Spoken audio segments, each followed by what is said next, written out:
Love, it has been good to me this time around. Things were bound to change when it was found. Sugar never tasted sweeter on my lips.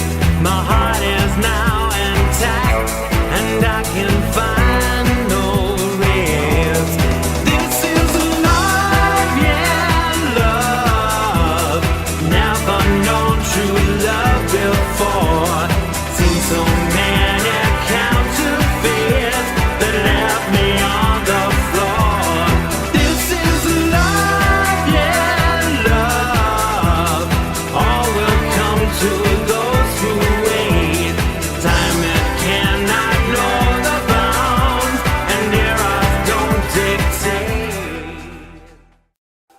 Well, hello and very good evening and welcome to the Xrad Round Up on the Xander Radio Network. I'm Xander Gibb, and on today's show, I'll be getting on my soapbox just for a change. Tyhe Egar joins me to break down this week's hottest topics. And later on in the show, we'll be getting either Chris Saucier, a Navy veteran, or his lawyer on the phone to talk about the controversial Bo Bergdahl verdict. It's got me so incensed that I can't even remember the word. So please take a moment to share the show so we can get as many people involved as possible. I will be with you in the live feed very soon to say hello to everybody personally.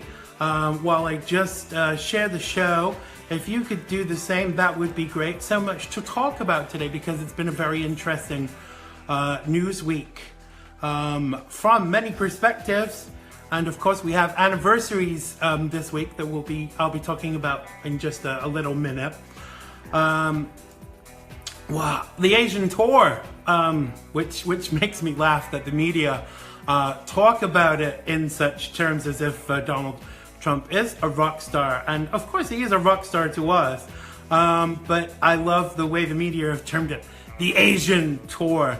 I mean, don't we want to be a groupie on this tour? I know I really do, because, you know, I'm still backing this president, although there are so many people out there that are not, even those, you know, among our kind of own Republican ilk who are just not really backing the president. And I'm sure that bothers you as much as it does me. And all this terminology about what is presidential and what isn't, and how unpresidential he is because he fails to bow or curtsy while he's on his Asian tour.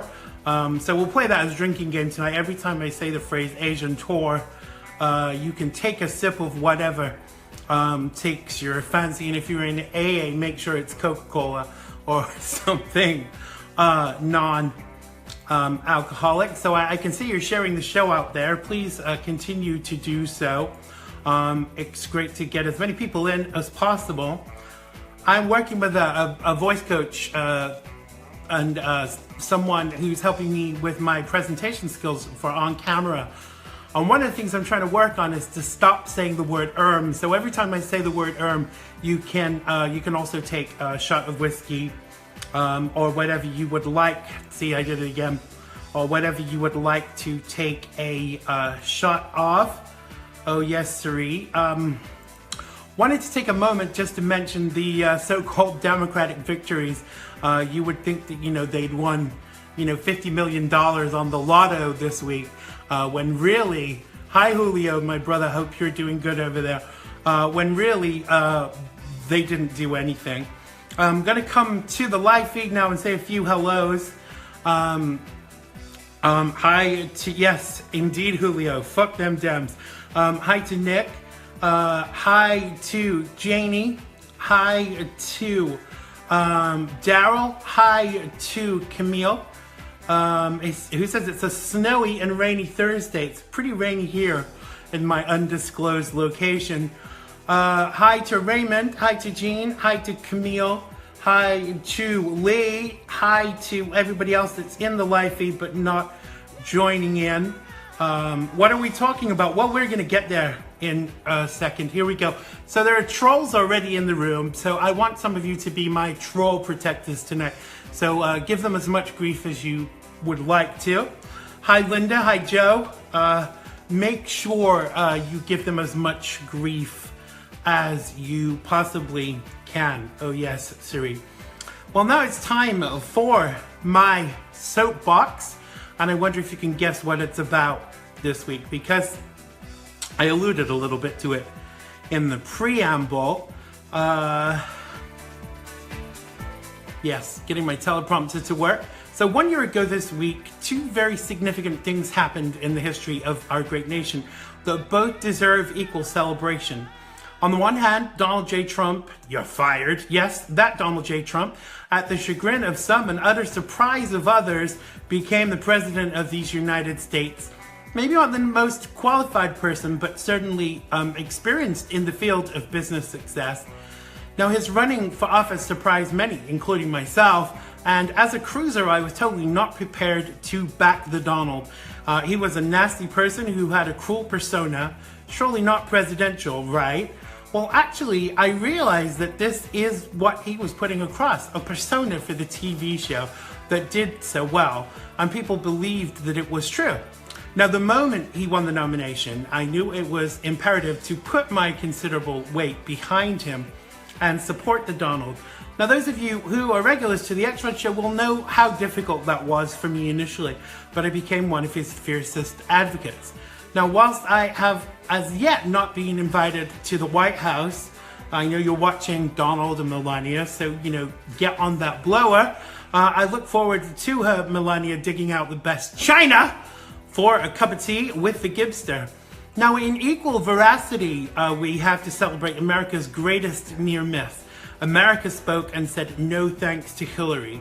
We will pass, they said, and they did. And the ideology that America could turn a blind eye to the dishonesty and the rape enablement, the fraud, the deception, was really not going to happen.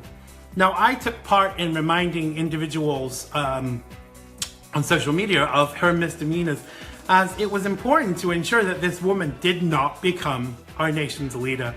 Taking money from those who would seek to kill us and maim us, and a never-ending carousel of rhetoric and liberal epithets just fell apart on the road to the White House, thankfully.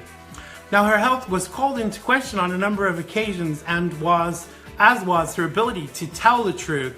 And in the end, America just said no. Now, apparently when Hillary heard the news she flew into a drunken rage and assaulted a staffer. Tut tut, Hillary. Now, we really do have to be grateful that we had that near miss, and as I fear she would have been the kind of dictator she alleged that Donald Trump would become. Now, old Cough Cough Clinton had the audacity to write her memoirs recently regarding her second election failure, and it was called What Happened?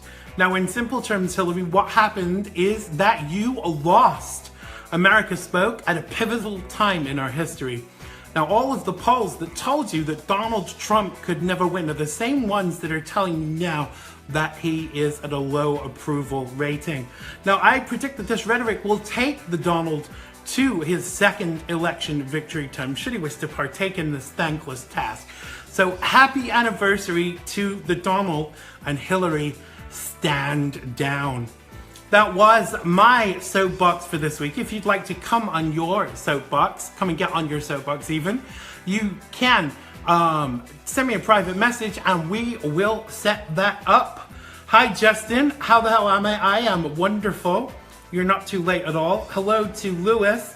Hi to Robert. Hi to Martha. And hello to everybody who's watching all across the world. And Raymond says sweet. Oh yeah, sweet. Someone's saying it's not raining in Indiana.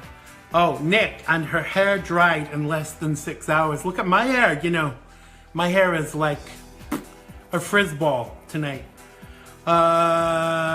Yes, so I think we're gonna bring our guest on now. Let me see if I can just work the technical stuff. This is why we need somebody on board to be working all of this technical stuff. Our guest tonight is one of my co-hosts who's on the show regularly. His name is Tyhe Egar. He's a writer, broadcaster, singer, and as I said, he's often my co-host on the show, and I've known him for 25 years, and he joins me now from London. Let's switch up his microphone. Good evening, sir. How is the world with you? I can hear myself. Did you put your headphones on? I have now. Good. Welcome back to the show, Tyhe Egar. How is the world with you? It's very good, thank you. Good. Now, I hear rumor that you're working on a second book. the rumor that's been going around. I am, but yeah, I'm overly excited, and I'm writing on a comedy script as well. So I've done it again. I'm just doing too much, but it's fun. Yeah. Yeah, I often get told by people I shouldn't work on one project, more than one project at a time. So I'm editing the first book to put it out into paperback, and I'm trying to write the second book as well. And people say that's a definite no. It's not something that you should try to do. I think that I work better when I'm multitasking, when I'm doing more than one thing at once, because I get bored quickly, basically. Well, I think because my head is basically a bag of frogs, it definitely works better when I don't let it know what I'm going to do next. Right. So that's the best way to do it. If I creep up on myself, things get done. If I sit and plan and think, right, today I will do this, and tomorrow I will do that. On a Monday I'll do this, and on a Tuesday I'll do that. Basically what happens on Wednesdays, I realise I've done nothing. Absolutely. Justin, I think that it might be your, everybody else is saying that they can hear the guest pretty well, and I can hear him well too. I think maybe it's your connection. You might want to give that a little check out. So I want to jump right in because I'm always aware of the fact that we could, talk for England and America. So if we jump in right away with hot topics.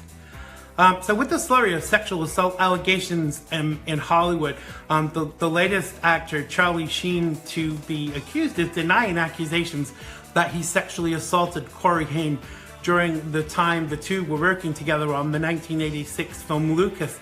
Now, Sheen would have been 20 years old, Haim was 13, and according to reports, on Wednesday, a rep for the actor told The Hollywood Reporter Charlie Sheen categorically denies these allegations.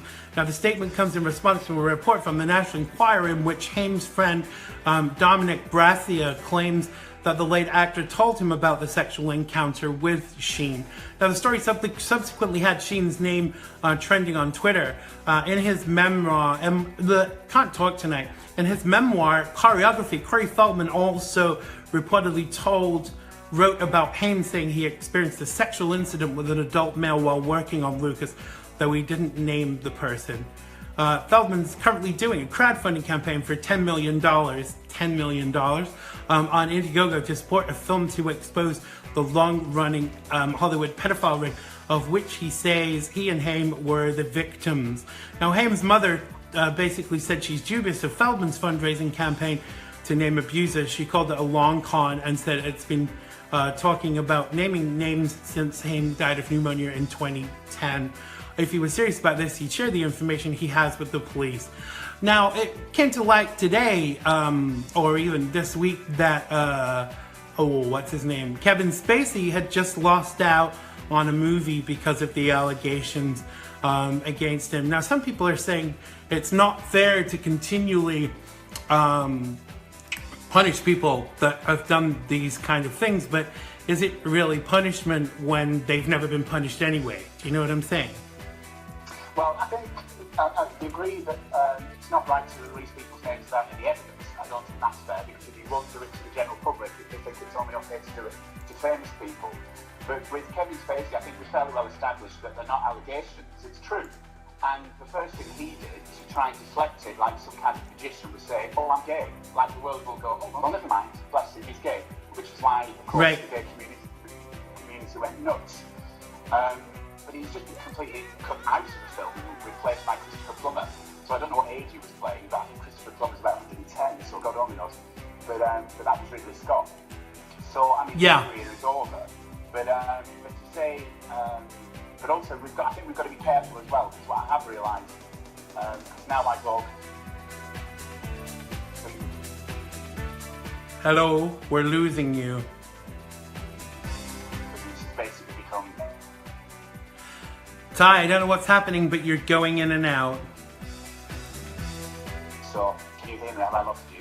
I can hear you now. We lost you for a minute. Okay, sorry. Good So old, what I was good saying- old messenger. So what I was saying then, big news because it's tabloid, and they just make really inflammatory headlines. Right. And read the stories, absolute nonsense. So yeah, back to Kevin Spacey. We know he's guilty, and there are a lot of stories coming out about him now that are, related or shocking, and saying, and now he's saying he has a sex addiction. That doesn't go for, but you molested a 14-year-old boy. What has that got to do with sex addiction? Corey Feldman has been saying for years that this kind of thing's been going on. Right. So to say that he's on a long con, I think is outrageous because he's the only one that's been saying this constantly. Robert Downey Jr. came out recently and said, oh yes, I know this has been going on. Well, why did he speak a couple of years ago? He's been a powerhouse in Hollywood for 20 years plus. Why is he on Yeah. that now? Yeah, definitely. He could have stopped this happening a long time ago, or he could have saved somebody. So I've no Errol isn't chasing a bandwagon. Yeah. So Corey Feldman is the only one, and he's taking a hit to this. Yeah, exactly. And also, Corey Haim's mother said, I think it only happened once. What kind of parent Yeah. it's okay if, it only happened once? That would not be the Well, last comment I made about it. No. Oh, as long as it only happened once, let's forget about it. Now, interestingly, I saw on Twitter today, I've been a little bit outspoken about the fact that Rose McGowan took money from Weinstein and then didn't say anything very much about it at the time. But she's now revealed today that she's writing a book about her experiences, and I just think, this wasn't predictable. Well, and also Rose, I have to say I am rather a fan of her as an actor. Right. But she's had a few issues, hasn't she? Do you know what I mean? Yeah. So I'm not really surprised. And she's. I mean, to which list is she climbing up? Yes. She's had a gay flag kick 11. Yeah. So, I think it's sad what she's doing. If that's the case, what she's doing is called prostitution. And it's tragic that somebody should feel the need to do that. And also, as a woman, she's not doing women any favours by saying, No. I took money to keep quiet, and now I'm going to profit from the fact that I was molested. Yeah, I think it's really, I can't even think of the word. It's disgusting to say the least. And now she's kind of, prostituting herself even more on Twitter with this Rose Army. I mean, I'm very sorry what happened to her. And, I have to make it clear, I don't think anyone has the right to force himself on anybody, whether it be male, female, gay, straight, whatever they might be. Or what? Or other, yeah. Or other. We will come on to the other in the next segment, I think. But I do think, I am kind of torn because in some states in the United States, there is a statute of limitations on sexual assault. And I'm kind of torn about that because in some ways I think that there should be, in other ways I think that there shouldn't be because, victims are often made to, be scared into silence. But as well as that, what that means is that people can come back 25 years later and say, you touched my wiener, when that isn't actually true, because some of it is not provable. And if it's just one person's word against another's, how can you judge the situation? But this is the problem, isn't it? And as you just said, the problem is, particularly, I think, for women, they're afraid to come forward because the first thing that happens is they are immediately treated like the guilty party, or that it's their fault. And women are still treated across the world like the guilty party, or the weakest, or you're the weakest sex. It's your fault. You tempted him. What were you wearing? I mean, one of the questions in that is what, in a case is what were you wearing at the time? Yeah. Had you had a drink? Had you talked to him? Who cares? Yeah. One, I don't care if you were wearing a bikini and glass slippers. Yeah. It doesn't matter whether you had a drink. Did you say no? Well, did this man and you indicate again? I don't care. If you right. said no, that's it. End of story. Well, I was wearing a bikini. I was wearing a bikini and glass slippers, but we'll save that for another show. But yeah, absolutely, and you'll probably be sharing them any time. I do kind of have to say though that I think 20 years ago when they used to put women through like a second well, because 20 years ago it wasn't really prevalent for men to say I've been raped, but they would put women through the kind of secondary trauma of proving that this had happened, by kind of like raping them again. What were you wearing? Did you say anything seductive? I think they still do. I think that still happens. Disgusting. It's absolutely disgusting. That's the problem, yeah, because when women come forward now, they have to prove, they're the ones that have to do all the proving, and the men just get arrested and questioned. The women go through this trial as if they are the instigators, it's their fault, and that's why so many women don't come forward. Why would you? They're terrified. They're more afraid, I think, sometimes of coming forward because of the stigma that is then put on them. It's absolutely their fault. Absolutely, and I think that ultimately what happens is that predators rely on the fact that more often than not, this is not going to be, they're going to get away with it because people are going to be too scared to do it. But I think it's about finding the right balance, and I'm sure everybody watching us watched Law and Order SVU, and I know that things have changed and got better. But whilst the onus, I guess I'm going to probably kick myself for saying this, but I'm going to say it. The onus should be, somewhat on the person accusing someone of sexual assault, because otherwise we could just all say, 25 years ago in a drunken stupor, Tyhe touched me inappropriately, but how do I prove that? And Tyhe's reputation, if he had one, would be, ruined forever. Of course, but the questions in that situation should not be what were you wearing? Yes. How did you look at it? Did you give him any indication that it would be okay? But these should not be questions in a rape case. The question should be, what was the situation? Did you say no? How did it? Right. Somebody saying I was attacked and sexually assaulted. What in that statement should bring a question on that says, what were you wearing? Right. Did you encourage him? I mean, what woman encourages a man to rape her? Or what man encourages another man to rape her? Yes, exactly. Exclude them. But seriously, when is that question appropriate?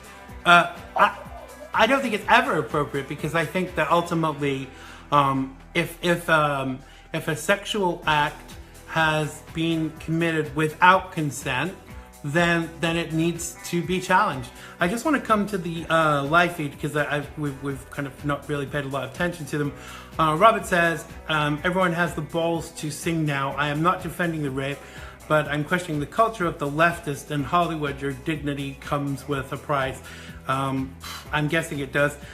Janie says, 2 big sex scandals, Judge Roy Moore of the United States and Louis C.K. Why do these people seemingly wait till someone's holding office till they are saying something, which I think stems from the Dems, as always, Hi to Mark. Nick says, yes, it still happens. Rape culture is very much alive. I kind of, I think it's really concerning because, if you are in that position and that you're probably not going to be believed, you obviously will question whether you should put yourself in that position in order to be treated badly again. Well, absolutely, and particularly, as I said, for women, I'm not sure whether Democrats are conservatives. I'm not having that, but then I mean, both. I think whoever's in power is irrelevant, isn't it? Certain people come out when they feel that it's safe, right? And a party will always protect its own people. Of course. The same as Hollywood is protecting its own now. Yeah. And has always. I mean, this is nothing new coming out of Hollywood. And to say that there are all these scandals now coming out of Hollywood, there have always been scandals coming out of Hollywood. Look at Marilyn Monroe. Yeah. And the way she was treated, and other actresses. I mean, actresses, I'm an actor or female, whatever actresses, are still not being paid equally. No. And what have they done about it? Why aren't all these top actresses standing up saying, well, I'm not making another movie unless you pay me equally? It's nonsense. Yeah. Because speaking honestly and speaking, if they stood up, they don't care. They're being paid. I'm being paid $25 million a movie. Well, okay, that'll do me. Thanks. But then they're not thinking about the actress who's climbing their way up. But didn't I've climbed my way up. I've earned this. I've got where I am. Well, where are you? Right. You're still beneath men.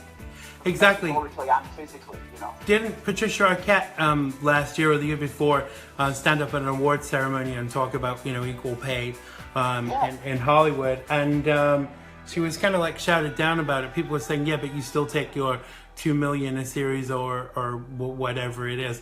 You know, I kind of think that there's always going to be this level of inequality in Hollywood. And whilst it's imperative to for people to stand up to it, I sometimes question their motivation. You know, Rose McGowan, as you said, you know, I think she's a brilliant actress and blah blah blah, but I think she's been very parasitical in all of this. Well, absolutely, and I'm looking at Nick as well, made the comment. Sorry, I'm just playing catch up with the live feed, so I apologise if you think I'm ignoring you. I'm not. Saying that it's done back out. He loves you, really. Preying on less successful people and threatening their careers if they say anything. Right. But honestly, look at the state of the world. Is it not time, truly, that we all start paying a little bit more attention to the morality and spirituality of what's going on in the world and our careers? Because absolutely. That's why this is still happening. Because people are keeping their heads down and saying, oh yeah, but I want to get somewhere, I want to be famous, I want to be famous. Yeah. And then they're coming out and saying, I went through hell to get here. Well, why did you? Because if everybody had stood up and said, take your hands off me, and stood up in the first place, Kevin Spacey wouldn't be where he is now. No. He would have been behind bars the first time he laid hands on a 14-year-old boy. Exactly. Well, if he'd have laid hands on my 14-year-old boy, he'd be in a piney box. Because I'm concerned, where are the parents in all of this? I know that someone else that Kevin Spacey assaulted actually did it while the kid's father was in the room while they were doing a reading. The guy from not Roy Schneider.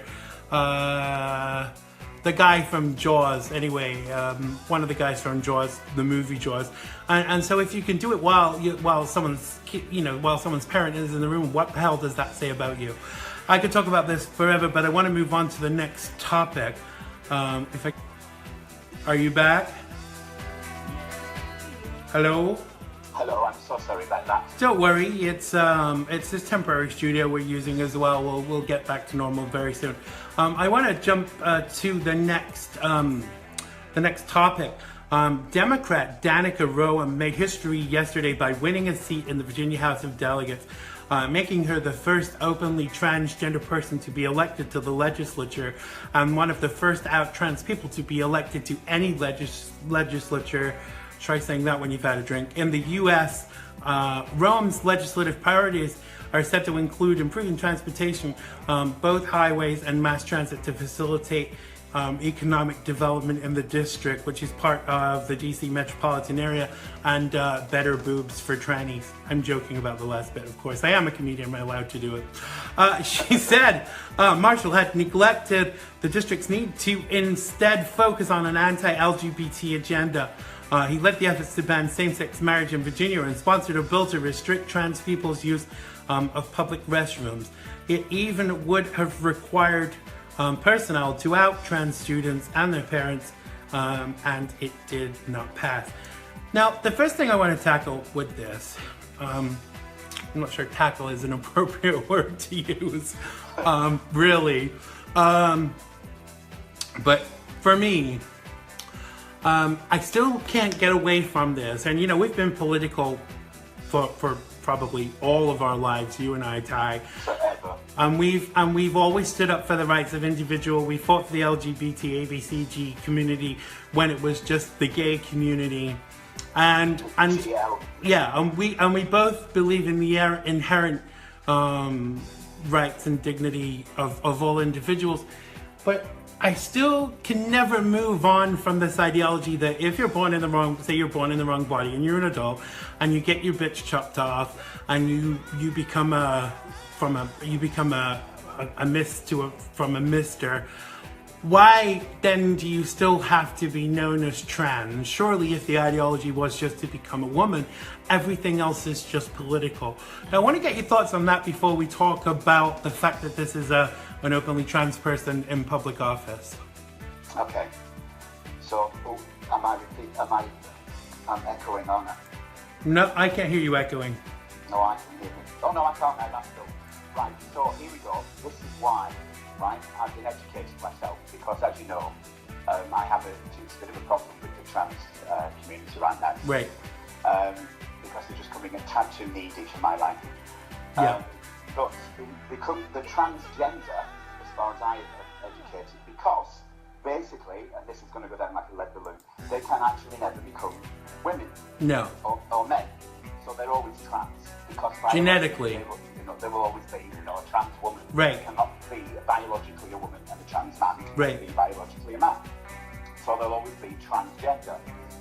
I'm with you. I do not call any transgender friends I have trans. Oh, this is my trans friend. Yes. Anna or trans friend Scott, whatever. I just say this is Anna, this is Scott. And of course you do, because that's just normal. But figuratively, but for the sake of the world and its PC, they're transgender. So there you go. And this is the way of the world. Right. I want to kind of move on a little bit from there because I'm very much live and let live. And I've said this several times and got into trouble for it. Let's not break the habit of a lifetime. I don't care if you're an adult. I don't care what you do to your buddy. If you want to chop your pee off and call yourself Laverne when you used to be called Larry, I don't have a problem with that. But don't expect me to buy the book or the T-shirt or any of those things because I don't expect you to do it for me. But you can't. The thing for me now is, for start, and I got into a debate with somebody on Facebook about this 2 nights ago. The flag now is an embarrassment, and a lot of gay people believe that. Right. Because one more letter and it's a carpet, it's not a flag. I mean, it's absurd. It is not a community. The flag, the freedom flag, has nothing to do anymore with what it was originally about. No. And what I said is it should be GLB, and I only include bisexual people because I'm in a charitable mood. Right. Exactly. So, and take that how you will, I don't really care. But what my comment, and I was accused of being disingenuous and not being into diversity. And I said, well, actually, what we're doing now is we're taking people's diversity away, and we're discriminating by just lumping people together. It was, in the late 90s and the early noughties, something we were supposed to call people of colour instead of acknowledging their race. Yeah. I've never heard of anything more racist in my life. Yeah. But what you do also, when you lump transgender and gay people together under one so-called umbrella, you really screw up laws and explanations of things, which is why now there are a lot of transgender people are being murdered, God forbid, gay people are being murdered, and nobody's getting real explanations about what transgender means, right. What's happening in the gay community, what's happening socially and societally, because nobody knows, including the gay community. Right. And anybody says, look at this wonderful flag. Well, it's not a wonderful flag. No. It's a ridiculous suit. It's actually, frankly, don't it's a joke. Talk to each other at all. Pride happens once a year. Everybody hugs. The lesbians get drunk, kick the crap out of each other, and we're back where it started. But don't they do that on a weekend? So how is Pride any different to your average weekend? But what I want to move on to now is because for me. I can't say that you shouldn't be in public office if you're trans, because then someone could say, hey Xander, you can't run for public office because you're openly gay. But my issue with this is that if because for me, if you run for public office of any description, you should be representative of the whole community. But if you're just using your platform to further your own community, in parentheses, that's a problem for me. If I was elected to public office, and I'll never be running, so don't worry, I would want to be representing everybody. Because if you are a public official, if you are an elected official, you should be representing the whole community. And I read some of this lady's manifesto, and it's more LGBT stuff than anything else. And do we want our elected officials to not be fully representative of the whole community and just that subset that they feel that they belong to? No, absolutely not, and that's the problem, and this is the issue now I have with the LGBTQAI. Ever-ending acronym. Yes, because they are, and this is again with the debate I got into, they are, what we're expecting now is the straight community to just accept anything we throw at them with no explanation, which is demanding. But the thing we're not demanding, what we're doing is begging for equality, and as I keep saying, stop asking for equality, we should be asking for we should be demanding equity. Right. Because who am I asking for equality? I am equal already to everybody. But equity is what we need. Ask black people if equality works or is working. It's nonsense. What we need is equity. But this is the problem now. The gay community genuinely believes it's owed something by somebody. And what we're doing is creating this atmosphere of hatred from people. And a lot of the time, I think the anger is justified. It's we who are in the wrong. And also, we're raising children. And that really scares me because we're doing it badly. And we're doing it in an atmosphere of polluted thinking. But it's about, as well, what we're teaching our children. And whilst I'm all for teaching, I hate the word tolerance, but whilst I'm all for, I can't think of a better word than that. Whilst I'm all for teaching our children about tolerance, tolerance should not mean that we accept absolutely everything. And the thing is that anybody that, disagrees nowadays is a hater, or, they want to kind of put them in some kind of category, but I wonder what that teaches our children. I want the children of the future to be honest and open about who they are and what they think, and not made to feel that if they happen to have faith or they happen to be a Christian, that they have to agree with something to be popular rather than go with what they feel, because we don't all have to agree. That's the beauty of living in a democracy, surely. Well, absolutely, and also you hit on something there that's always made me, and it just made me laugh, and I laugh at these white lies, I don't care. And God, I sound like a complete idiot tonight, but it just makes me so angry. People running around in our so-called community saying, oh no, you can't categorise me, and I think the first thing you're doing is you're running towards a category. You're ready for one. Every morning I wake up, there's a new one on this planet. All we want to do is categorise. Oh no, I'm pansexual, and I do what. And then when I finally found out what pansexual meant, I said, that's just rubbish. What you mean is you'll shag anything. Yes, exactly. And frankly, if it's not nailed down, you'll sit on it. I think it's just absurd. Yeah. Basically, you're running towards a category as fast as you can. Thomas said often on the show, Thomas S. Schmitz, he's often said, celebrating sex is ridiculous because, animals do it. Animals, they eat, sleep, and shag, basically. But that they're not celebrated in society. So it's not clever. I think that as you evolve, as you get older, you tend to see things differently. And I know for me, you've known me for 25 years. I'm not the same person I was 25 years ago, I would hope. And I hope that my attitudes have evolved. Because 25 years ago, gay was who I was, not what I do. Do you know what I mean? Yeah, well, absolutely. But I think the problem is now, all those years ago, we were political for a different reason. Now, what really distresses me now, I came out in 1983, with maths folks.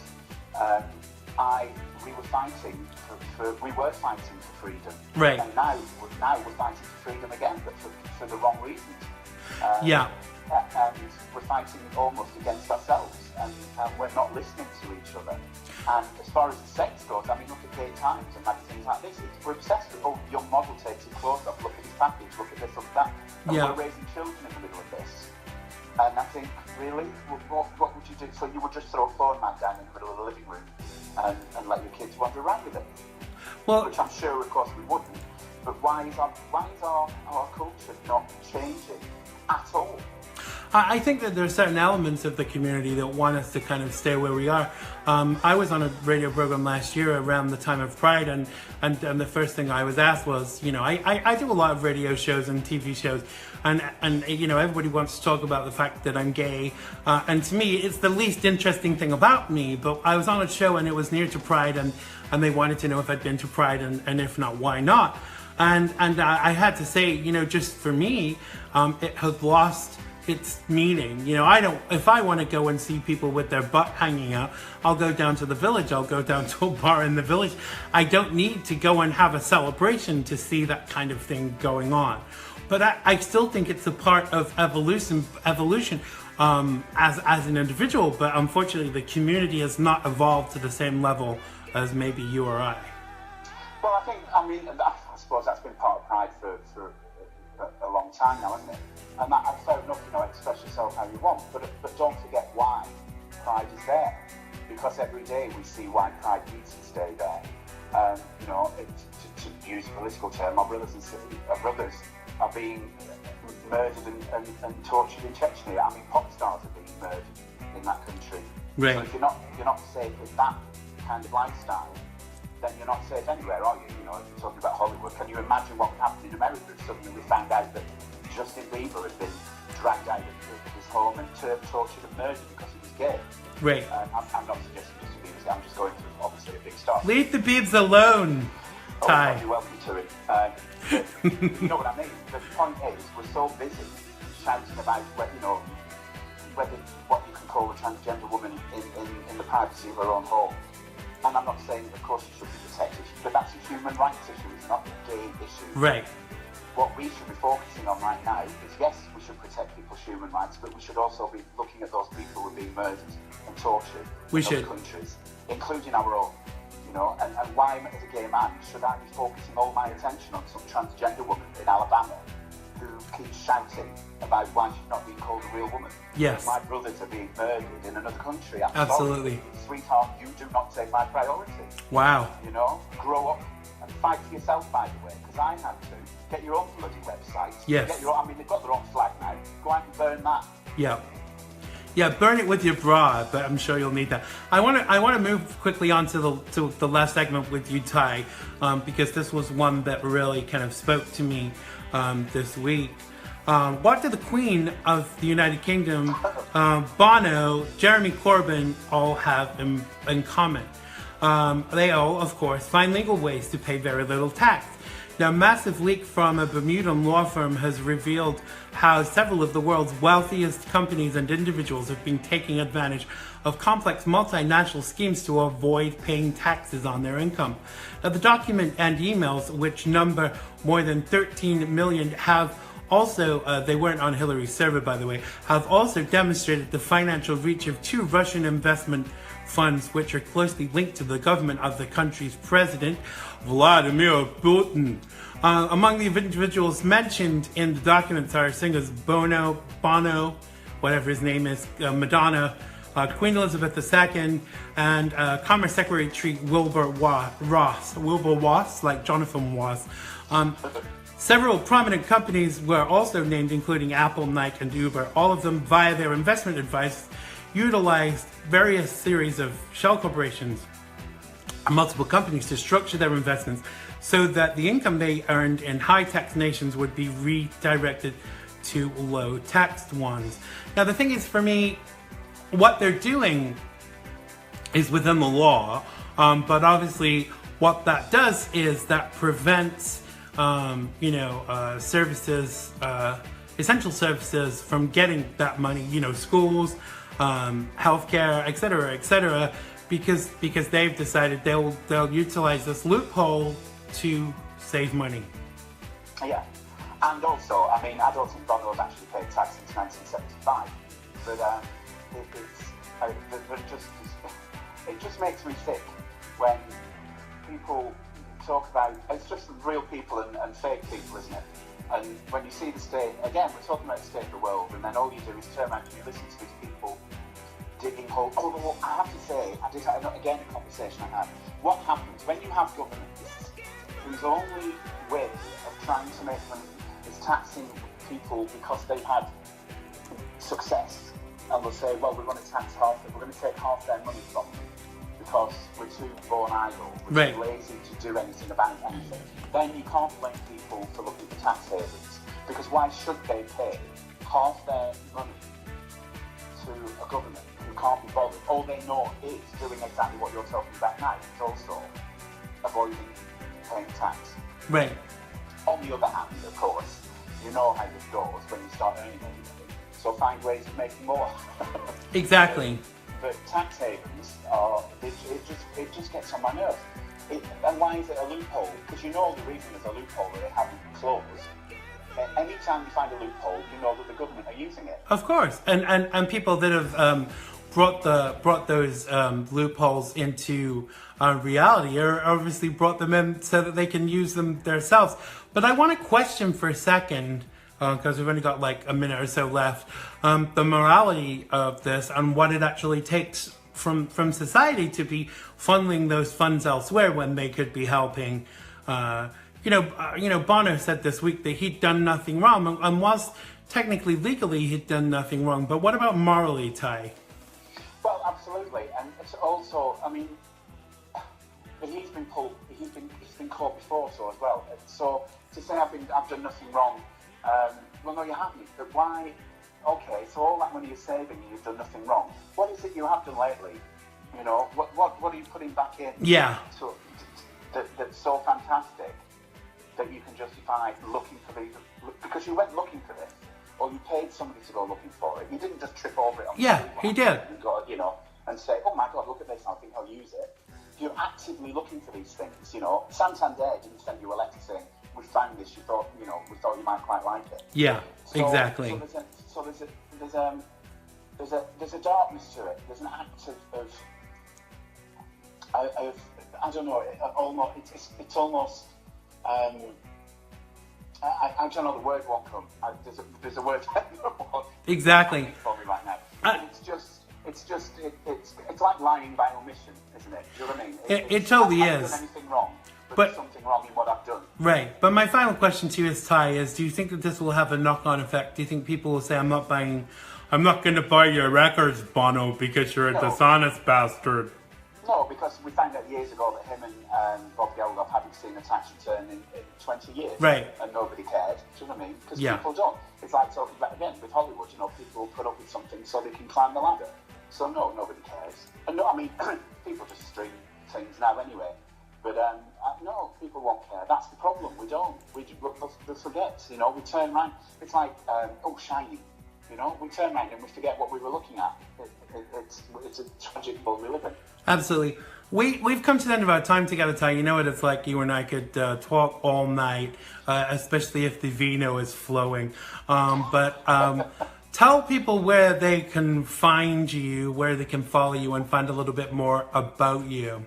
I will, but Nick, by the way, is after a Q&A at some point, by the way, just so I know. Yes, I just saw that. Definitely, Nick. We will do that. Maybe not at the end of today's show, but maybe next week we will do a Q&A and you can ask me some questions. I know people are commenting on the glasses and I'm like, what glasses? I've been vain for so long, and being 35 now, the small print is very hard to read, and being a big celebrity, I have to be able to read the small print occasionally. So yes, we'll definitely do that, Nick, without a doubt.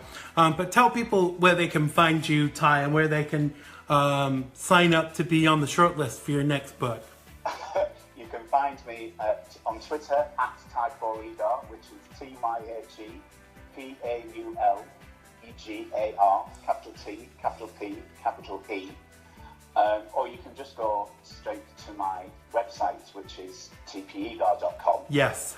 Or on Facebook, it's Geranium Lake, which is the name of the band, because I've also got the song out now as well. So I'm everywhere.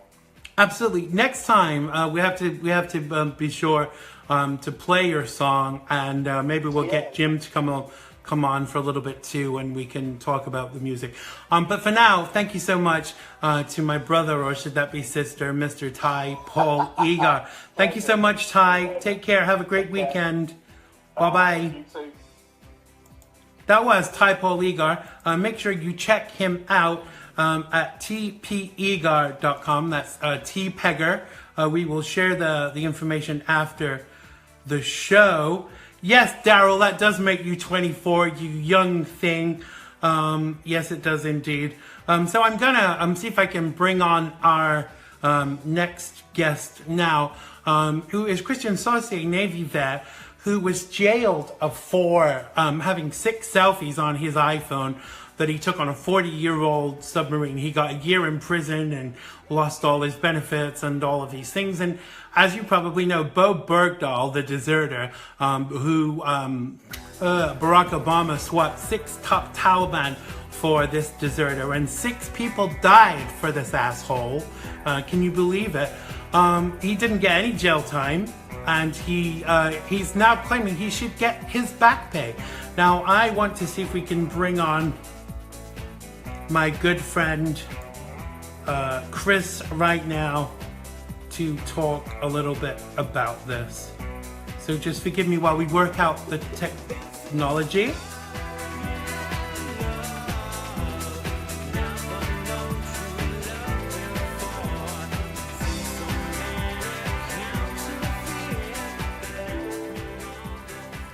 We will get there, I assure you.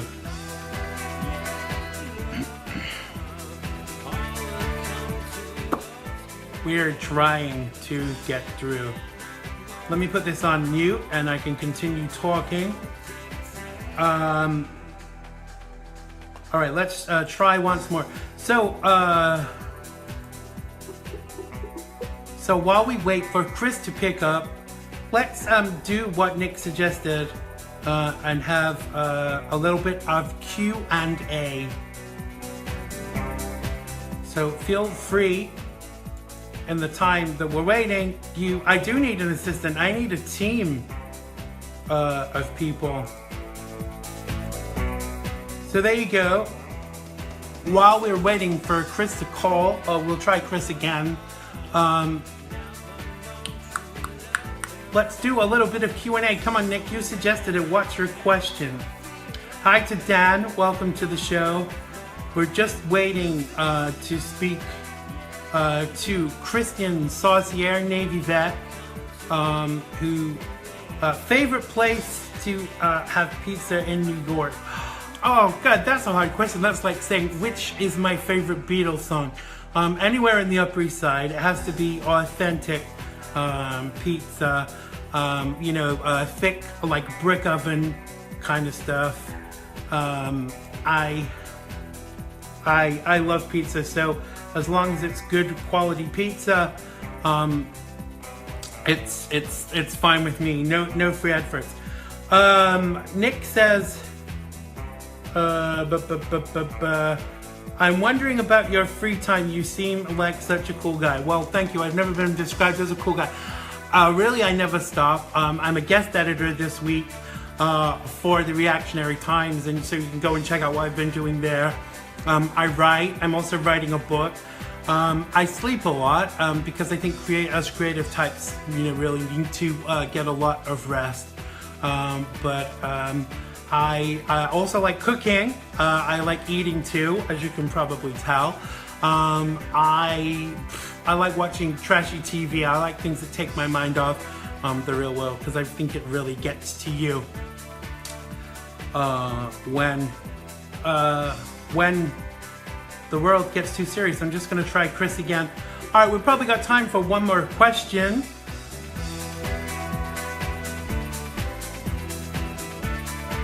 While we wait for Chris to pick up. Favorite band? I like things like Moloko. I used to like Lady Gaga and Madonna before they got really political because I kind of feel it detracts from the music. What else do I like? I love the Beatles. I have a couple of Beatles connections too. Yoko Ono is a big fan of my music, which really surprised me because I'm also a singer for those of you that didn't know.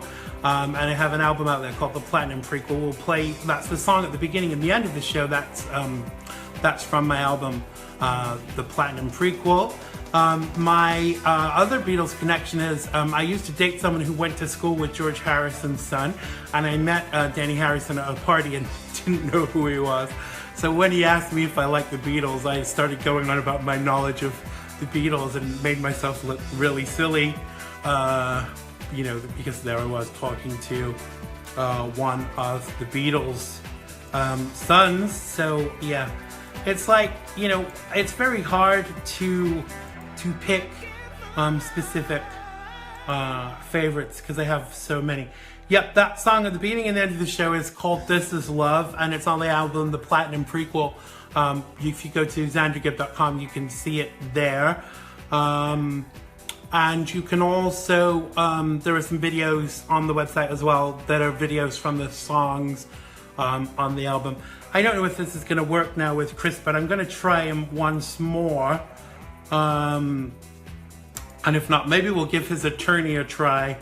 But we can carry on with these questions for just a little minute longer.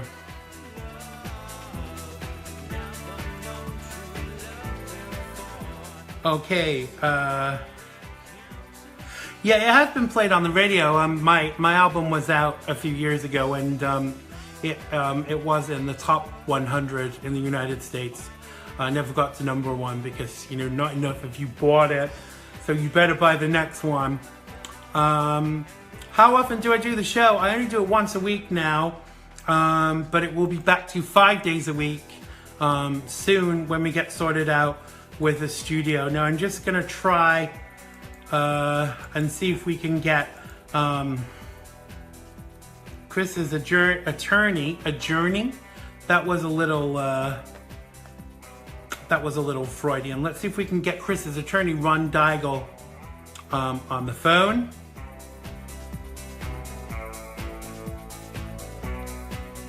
The wonders of live broadcasting. It says it's contacting. No, you're not missing the shows. It's just on a Thursday right now, which is why it's called the X-RAD review. We'll be back to X-RAD proper. Now it's telling me that Ron is not reachable. Yeah, how dare you call me a hoe, Gina? I thought you loved me. I'm gonna just give Chris one more try. See if we can get him to pick up.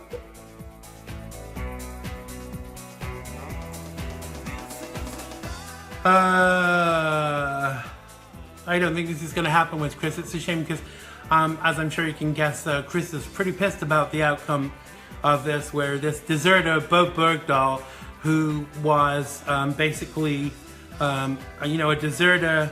You know, six people died because of him. 6 top Taliban were freed by Barack Obama.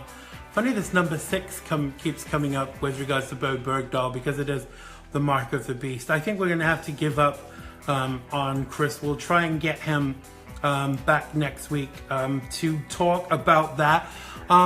We are at the end of the show. Thanks to everybody who's made today's show possible. Thanks to Tyhe Paul Egar for being my guest news reviewer this week. I don't know who's on next week's show, but we will let you know. We will endeavor to keep you informed. You can join the mailing list at xandergibb.com and also on my Xander Gibb page. Don't forget to join our Xrad conservatives page on here. Come along and join us. Come and tell us what you think. Tell us what you think about the show. Thanks for everybody in the live feed. Far too many to name. Thanks for your continued involvement. I will be back with you next week with a fresh pair of eyes and these wonderful new specs that mean I can actually see something. Have a very safe weekend. Don't forget to join me tomorrow night on The Real Side with Joe Messina, 6 Pacific, 9 Eastern, 8 Central. We will be back with you next week on the X-RAD proper. And don't forget, I'm still going to be guest editing on Reactionary Times. I'm going for a lie down now and a glass of wine. I really do love you all. Thanks for watching. Bye-bye. It has been good to me this time around. Things were the other bound to change when it was found. Sugar